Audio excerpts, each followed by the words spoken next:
team lost to the Timberwolves. The Timberwolves, 150 to 126. 150. That's any team. Any team drops 150 on you, and you lose by 24. Man, so this is what he said. We're not playing for each other. It's as simple as that. We got to get out of the mind. This is what Billy Donovan said after that game too. We got to get out of the mindset of worrying about scoring as going offensively and realize the ball scores. And if the ball is moved and passed, whoever scores. So basically, he kind of echoed what Dragic is saying here, Billy Donovan. He also said that when we get the mentality, I feel like I'm doing it for him, and I'm going to do it for him, and I'm going to do it for him, and I'm not letting the guy I'm out there with them down. So they're basically saying, like, they got to get that mentality of, like, I'm doing this for other people. I'm doing this for my brother. I'm doing this for my teammate. And I'm doing it just for myself. That's when they'll get... Billy Donovan is basically saying when they get that mentality, that team mentality, that everything will be better when they don't focus too much on the individual. That's basically what he's saying. I got specific comments about this, though. As you know, I'm an OKC fan.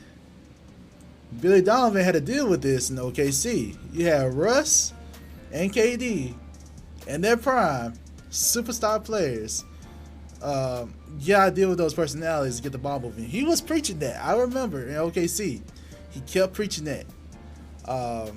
Did we do it? No, not really, but like we did it somewhat. I mean, if we did, probably wouldn't won the championship.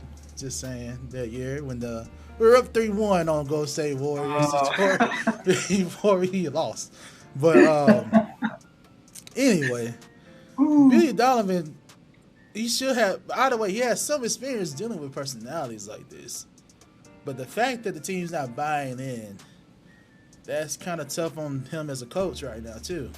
He could potentially be on the hot seat, potentially, based on what's going on. So, do I believe Billy Donovan can turn it around?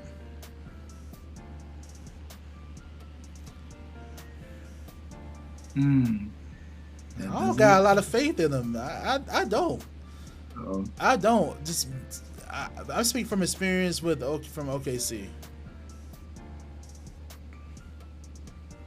I don't think he's that guy. I don't know. I don't know if he can keep people accountable. So you putting the coach in the hot seat.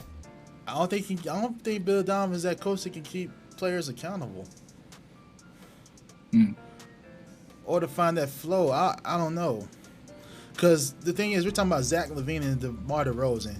Two players that were not okay compared to OKC Russ and OKC Durant. They're not on that level. You know what I'm saying? Like superstar status, Russ and KD, they're at another tier compared to LaVine and DeRozan right now. Yeah. So with that in mind, you think as a coach, when if you dealt with these high personalities of a higher degree, you can probably like deal with these personalities at a lower tier. You know, going from Russ and KD, I've coached them before, I managed them before. You should be able to successfully manage and to successfully coach LaVine and DeRozan. I mean, I feel like you should be able to, going from that experience to this one. You should take some lessons from OKC and Russ and OKC and KD and apply it to your situation with Chicago. I think that's true. I partially true. I'll put it this way. That's what I think. I feel like how you manage relationships is a part of coaching. It's a part of your team, and you have to get that like bond. You got to get that connection with your, especially star players. You know, for the most part, the NBA, and this is another thing about Billy Donovan that I think of. He was head coach at Florida for years, University of Florida. He's a college coach. He had a program, and I feel like he's when he got hired, I was happy for him, but I was like, this is going to be interesting because I've only known him to be a college basketball coach. So going to the NBA from college or being a college coach for so long and then becoming an NBA coach, it could be a little bit of a change because now you know you go from being that guy being like, all right, I'm always going to be here. I'm the coach, and he was a coach a long time at Florida. You're the leader. They don't really look at another player or another like personality more so than the coach at a college basketball team, in my opinion.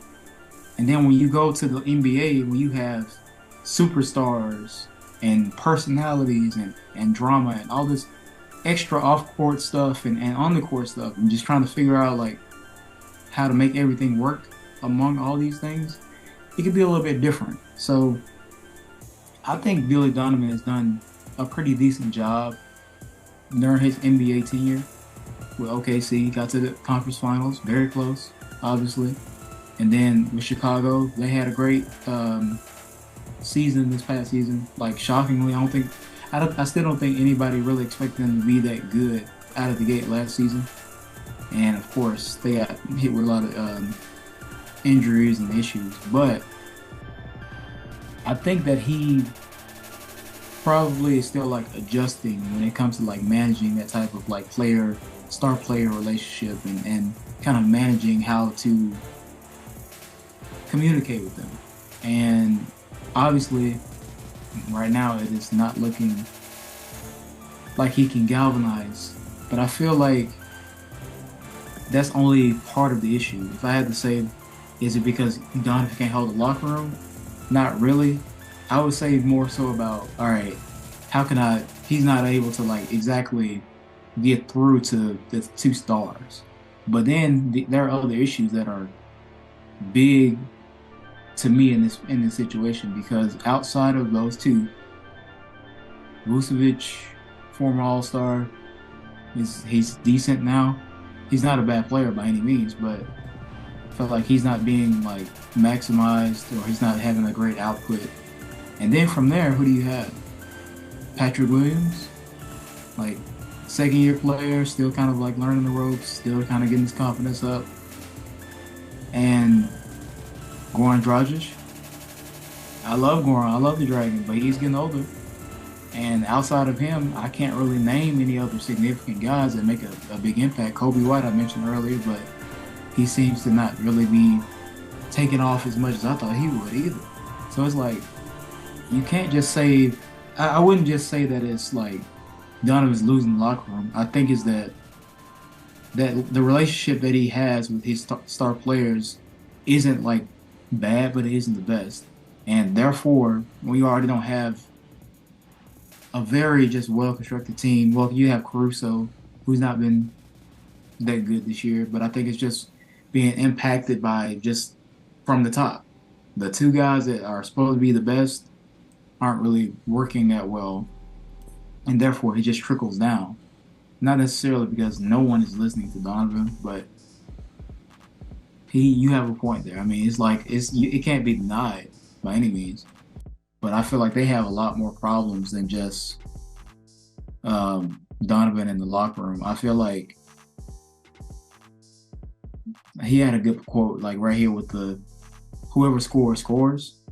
I feel like they'll depend so heavily on DeRozan and Zach LaVine to give them 60% of the scoring that they're not really putting in anything else into the game. All right, guys are like, all right, I'll get this shot off and not like shoot it confidently. And you aren't really, I don't know what they are ranked defensively at this moment, but I don't think they really played defense well. Even last season when they went up into the playoffs, they weren't really a defensive team because Giannis just ran through them. And I mean, he does it to everyone, fair, but they don't really have a defensive identity. So it's a lot of issues here with this Bulls team, and they are significantly lacking when it comes to like leadership, as far as like a floor general, and that's Lonzo.